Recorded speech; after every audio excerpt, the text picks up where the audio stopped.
तो कैसे हैं आप लोग। स्वागत है आपका हमारे YouTube चैनल तुषार नागर व्लॉग पर। जैसे आप जानते हैं कि हम जा रहे हैं हस्तिनापुर लाइब्रेरी में। आज मौसम भी बहुत ख़राब है पर हमें जाना पड़ेगा। ये देखिए मौसम कितना बढ़िया हो रहा है आज, चारों ओर घटा ही घटा हो रही है। देखते हैं कोई बाइक वाला मिलता है। हमें वहीं पर एक भाई मिल गए थे बाइक लेकर। हम उनके साथ बैठकर हस्तिनापुर आ गए और वो भाई भी अपने किसी काम से दूसरी जगह को निकल गए। तो अब चलते हैं हम लाइब्रेरी के लिए। लाइब्रेरी बहुत दूर है। लाइब्रेरी आने के बाद हम थोड़ी देर पढ़ते हैं और पढ़ने के बाद हम खाना वाना खा के आ जाते हैं पार्क में। यहाँ पर बच्चे खेल रहे थे और हम इनका खेल देख रहे थे। मौसम भी आज बहुत ख़राब है, लगता है कि बारिश जल्दी आने वाली। पार्क में से आने के बाद हम लाइब्रेरी के अंदर आ जाते हैं और पढ़ने लगते हैं। फिर देखते हैं कि हम टाइम हो चुका है, अब घर के लिए चलते हैं। आपको दिखाते हैं लाइब्रेरी में क्या लोकेशन चल रही है। ये मिलते हैं हमारे भाई, इनका नाम अमन है पर हम इन्हें प्यार से मोटा भाई बोलते हैं। अब मोटा भाई आज पढ़ रहे थे। ये देखिए कितनी अच्छी स्माइल है इनकी। नहीं, मैं नहीं मानता।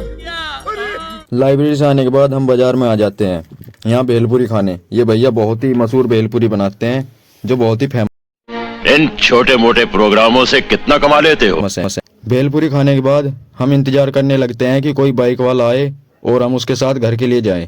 तभी मेरी निगाह पड़ती है कि जगमोहन भाई आ रहा है और हमने उन्हें रोक लिया। उन्होंने भी साइकिल मंदी कर ली। जगमोहन भाई के साथ चल देते हैं हम घर के लिए, जो बहुत ही खुश नजर आ रहे थे। तो अब देखते हैं हस्तिनापुर से कितना टाइम लगेगा घर के जाने के लिए। तो बने रहिए हमारे साथ। वहाँ से आने के बाद आ जाते हैं हम अपने हस्तिनापुर के बंगाली बाजार में, जो अपने मच्छी के पकौड़ों के लिए बहुत ही मशहूर है और यहाँ पर बहुत दूर दूर से लोग आते हैं। नहीं, मैं नहीं मानता। चलते वक्त हमने जो भेलपुरी ली थी हम उसे दोनों खाते जा रहे थे, जो खाने में बहुत ही स्वादिष्ट थी। और हम निकल लेते हैं घर के लिए। जब गांव के लिए हम जा रहे थे तो हमें रास्ते में कुछ भाई मिल गए जो हमारे सब्सक्राइबर थे और हमें देखकर बहुत खुश हुए, जो हमारे साथ फोटो खिंचवाने की इच्छा प्रकट कर रहे थे। असंभव, असंभव, असंभव। और कह रहे थे हमें आपसे मिलकर बहुत अच्छा लगा।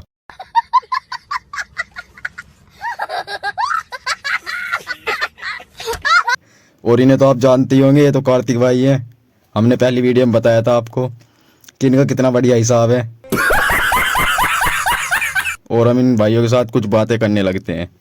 इन भाइयों से मिलने के बाद हम पहुंच गए अपने गांव में और चलते हैं घर की ओर, क्योंकि टाइम बहुत हो गया था कि हमें घर जाकर कुछ काम भी देखना था, वरना घर के बहुत ही रुक के देते। घर आने के बाद खाना खा के मैं आ जाता हूँ ऊपर छत पर। तो मैं देखता हूँ कि जगमोहन भाई आज बहुत ही काम कर रहे थे। इन छोटे मोटे प्रोग्रामों से कितना कमा लेते हो? और चारों तरफ बिल्कुल ही लकड़ियाँ घेर रखी थी और ये बहुत ही अच्छे तरह से काम कर रहे थे अपना। नहीं, मैं नहीं मानता। जगमोहन भाई के पास से हम आ जाते हैं अंकल जी घर, जहाँ पर हमें मिलती है गेट खोलती जिम्मी, जो बहुत ही खुश नजर आ रही थी। उसके बाद हम देखते हैं कि हमारा एक अंकल का लड़का इधर खड़ा था। ये बहुत ही फॉर्म में था आज, काफ़ी खुश नज़र आ रहा था। ये पता नहीं इसके पीछे क्या राज है, बूझना पड़ेगा इससे। देखते हैं क्या बताता है। उसके बाद आ जाते हैं हम भाई से कुछ बातें करते हैं। भाई बहुत ही खुश नज़र आ रहे थे और भाई कह रहे थे कि मुझे आज कुतिया को कुछ अलग अलग चीज़ें सिखानी है, क्योंकि ये कुतिया से लॉक लगवाना सिखा रहे थे। कह रहे थे कि मुझे इस कुतिया से फाइट करानी है कुत्तों के साथ, तो मैं इसे लॉक लगाना सिखा रहा हूँ, टूर्नामेंट करवाना। इन छोटे मोटे प्रोग्रामों से कितना कमा लेते हो? ये भाई आ गए। भाई हाथ मिलाओ, क्या हाल है आपके? बहुत बढ़िया, बहुत बढ़िया। भाई ने हाथ मिलाया। कैसा महसूस हो रहा है आपको? अच्छा ये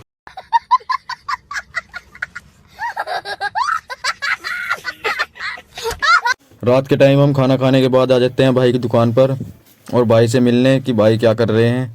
आप देख सकते हैं कि हम दुकान पर ही हैं। ये रे भाई इधर बैठे हैं और देखते हैं भाई से हाल चाल पूछ कर कि भाई की क्या हाल चाल है। भाई ने उठा ठा दिया है कि भाई बहुत ही अच्छे हैं और भाई बहुत ही आज चुप बैठे हैं, पता नहीं कैसे। तो आपको कैसा लगा हमारा व्लॉग, लाइक कमेंट करके ज़रूर बताएं। चैनल को सब्सक्राइब करना ना भूलें और अपने दोस्तों में भी शेयर करें। राम राम भाइयों।